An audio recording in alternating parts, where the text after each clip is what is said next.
Pinasadahan at kinandado ng Bureau of Internal Revenue ang mga dispensing pump ng 25 sa kabuang 65 gasoline station sa Luzon matapos pumalpak sa field testing sa unang 3 araw ng kanilang malawakang fuel marking drive.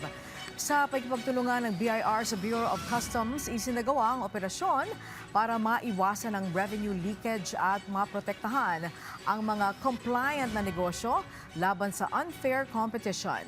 Ipinaliwanag ni BIR Commissioner Charlito Martin Mendoza na isa sa ilalim sa confirmatory testing ang mga naimbentaryong petrolyo at magpapatuloy ang nationwide expansion ng kampanya sa mga lugar na may mataas na banta ng tax non-compliance.